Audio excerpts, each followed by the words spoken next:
ఎహే మా సర్కార్ రాగానే తెలంగాణ తల్లి విగ్రహాలు తీసేస్తాం, అప్పట్లా మేము తయారు చేయించినే పక్కా పెడతామని బీఆర్ఎస్ పెద్దలు ఊకూకే అంటున్నమాట. ఇప్పుడు తెచ్చిన రూపం మంచిగా లేదు, పాతదే బాగుంది అంటారు. అయితే ఇన్నొద్దులు సచివాలయం ముంగట మాత్రమే తెలంగాణ తల్లి అగవడేది. ఇక ఇప్పుడు ఏ కలెక్టర్ ఆఫీస్ కాడికి పోయినా ఆకిట్లనే ఉండి దీవెనార్తి పెడతదుల్లా.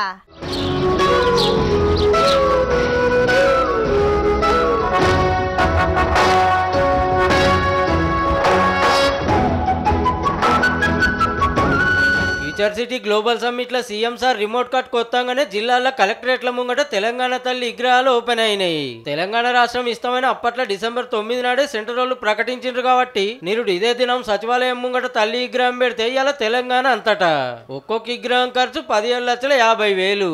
కింద దిమ్ 6 అడుగులు, తల్లి 12 అడుగులు.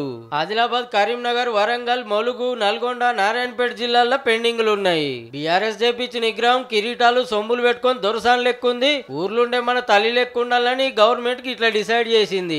ఆకుపచ్చని సీర, నొసట బొట్టు, కాళ్ళ కడాలు, ముక్కు పుడక, మట్టి గాజులు, మెడల కంటె, గుండు పూసల హారం, చేతుల మక్కలు, జొన్న సజ్జ కంకులు పట్టుకొని దీవెనార్తి పెడుతుంటది. 60 సంవత్సరాల ప్రజల యొక్క బలమైన ఆకాంక్షను నెరవేర్చిన పర్వదినాన్ని తెలంగాణ తల్లి అవతరణ దినోత్సవంగా జరుపుకోవాలని మళ్ళీ ఇయాలనే సోనియా గాంధీ పుట్టినరోజు కాబట్టి కాంగ్రెస్ పార్టీ వాళ్ళు కేకులు కోసుడు, సంబరాలు చేసుడు జోరుగా నడిచింది. ఇక గులాబీ లీడర్లేమో విజయ్ దివస్ పేరు మీద ప్రోగ్రాములు చేసిండ్రు. అప్పట్లో కేసీఆర్ సార్ దీక్ష చేసినాడు ఏమైందో చెప్పిండు హరీష్ రావు సారు. బెడ్ మీద నుంచి దాదాపు 1.5 ఫీట్ ఎగురుతుంది. ఇట్లా దొరకబట్టి, ఇద్దరు కాళ్ళు దొరకబట్టి, ఇద్దరు చేతులు దొరకబట్టి, ఓ నడుము దొరకబడితే తప్ప బాడీ ఆగుతలేదు. అది ఇట్లా ఎగురుతుంది మంచం మీద. మనిషి మర్చిపోతున్నాడు, గుర్తుపట్టలేడు, కిడ్నీలు ఫెయిల్ అయిపోతాయని డాక్టర్లు వచ్చి రూమ్లో మాక్ క్లాస్ విక్తుండ్రు.